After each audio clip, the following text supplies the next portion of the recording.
क्या फिर उत्तराखंड में आने वाली है कोई बड़ी आपदा? जमीन से जगह जगह से फूट रही है पानी की धार। जोशीमठ शहर के अस्तित्व पर छाया बड़ा संकट। 50 साल बेसुध रही सरकार अब उड़ गए होश। जोशीमठ पर बड़ा संकट, धंस रही जमीन, मकानों में दरार और सोती सरकार। पहाड़ों में जितना उतना कम है। हर मौसम में पहाड़ की अपनी खूबसूरती होती है। बर्फ की चादर में ढके पहाड़ सबसे सुंदर लगते हैं। आप बर्फ को देखने के लिए उत्तराखंड तो जरूर जाते होंगे और उत्तराखंड को जानते हैं तो जोशीमठ की खूबसूरती से भी बखूबी वाकिफ होंगे। जोशीमठ की खूबसूरती और उत्तराखंड का जोशीमठ पूरी दुनिया में फेमस है, लेकिन अफसोस कि अब इस खूबसूरती को किसी की नजर लग गई है। जोशीमठ में दरकते पहाड़ों ने लोगों की जिंदगी थाम दी है। प्रभावित परिवार सड़कों पर उतर आए हैं। जोशीमठ बचाव संघर्ष समिति के जोशीमठ में अब चक्का जाम हो रहा है। बाजार बंद का ऐलान हो रहा है। उत्तराखंड के जोशीमठ में पिछले साल नवंबर में जमीन धंसने से घरों में दरारें आने की घटनाएं सामने आई थी। अब यहाँ धरती फाड़ कर जगह जगह से पानी निकलने लगा है। ऐसी घटनाएं मारवाड़ी में देखने को मिली हैं। यहाँ जमीन धंसने से जेपी कंपनी के मकानों में बड़ी बड़ी दरारें आ गई हैं, जिससे ये पूरी कॉलोनी खाली करा दी गई है। रास्ता टूट गया है। यहाँ जमीन में जगह जगह से पानी निकलने लगा है। यहाँ रहने वाले लोगों का कहना है कि सोमवार रात अचानक इस कॉलोनी में बने घरों में दरारें आ गईं और कल दोपहर बाद यहाँ से पानी निकलने लगा।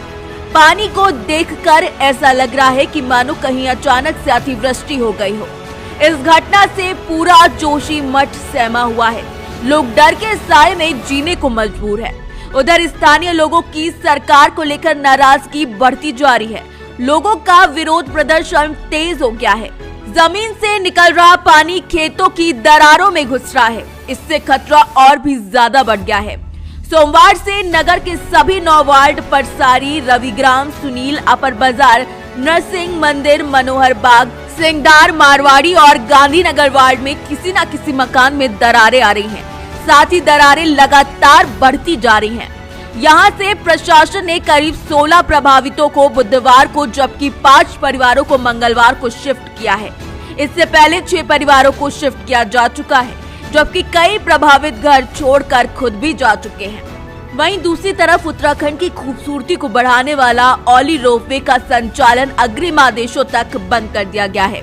जोशीमठ में रोपवे टावर के इर्द गिर्द की जमीन में भी दरारें पड़ गई हैं। पर्यटकों की सुरक्षा को देखते हुए ये निर्णय लिया गया है।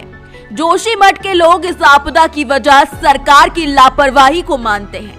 वो कहते हैं कि जब 1976 में मिश्रा समिति ने अपनी रिपोर्ट में ये साफ कर दिया था कि जोशीमठ धीरे धीरे डूब रहा है, तो सरकार अब तक क्यों सो रही थी? उत्तराखंड का जोशीमठ तब से धंस रहा है जब ये यूपी का हिस्सा हुआ करता था। उस समय गढ़वाल के आयुक्त रहे MC मिश्रा की अध्यक्षता में 18 सदस्यीय समिति गठित की गई थी। इसे ही मिश्रा समिति नाम दिया गया था, जिसने इस बात की पुष्टि की थी कि जोशीमठ धीरे धीरे धंस रहा है। समिति ने भूस्खलन और भूधसाव वाले क्षेत्रों को ठीक कराकर वहां पौधे लगाने की सलाह दी थी। इस समिति में सेना, ITP समेत BKTC और स्थानीय जनप्रतिनिधि शामिल थे। 1976 में 3 मई को इस संबंध में बैठक हुई थी, जिसमें दीर्घकालिक उपाय करने की बात कही गई थी। जोशीमठ के सैकड़ों मकान अब दरक चुके हैं। ऐसा माना जा रहा है कि भूस्खलन के मामले में ये क्षेत्र ज्यादा संवेदनशील है। हालांकि कुछ लोग ये भी कह रहे हैं कि जोशीमठ की पहाड़ी के नीचे सुरंग से निकाली जा रही NTPC की निर्माणाधीन विष्णुगाड़ जल विद्युत परियोजना इसकी जिम्मेदार है। हालांकि अध्ययन में ये भी सामने आया है कि ड्रेनेज सिस्टम न होने की वजह से ज्यादा समस्या हो रही है। राज्य सरकार ने बीते साल भी अगस्त में भी विशेषज्ञों के दल को जोशीमठ भेजा था।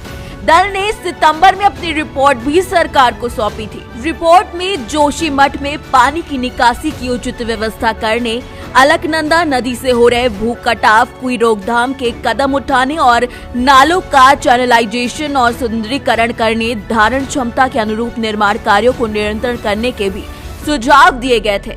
लेकिन उसके बाद भी सरकार नहीं चेती। इसके अलावा यहाँ पर्यटकों की लगातार बढ़ रही संख्या और अनियोजित विकास की समस्या बनी हुई है। पर्यटकों की सुविधाओं के लिए यहाँ तेजी से व्यावसायिक निर्माण हो रहे हैं। यहाँ कई ऐसे होटल हैं जो 5 से 7 मंजिला तक बनाए गए हैं। खास बात यह है कि 5 साल पहले चेतावनी मिलने के बावजूद सरकार ने इस पर कोई ध्यान नहीं दिया, जिसका नतीजा अब यहाँ के लोगों को भुगतना पड़ रहा है।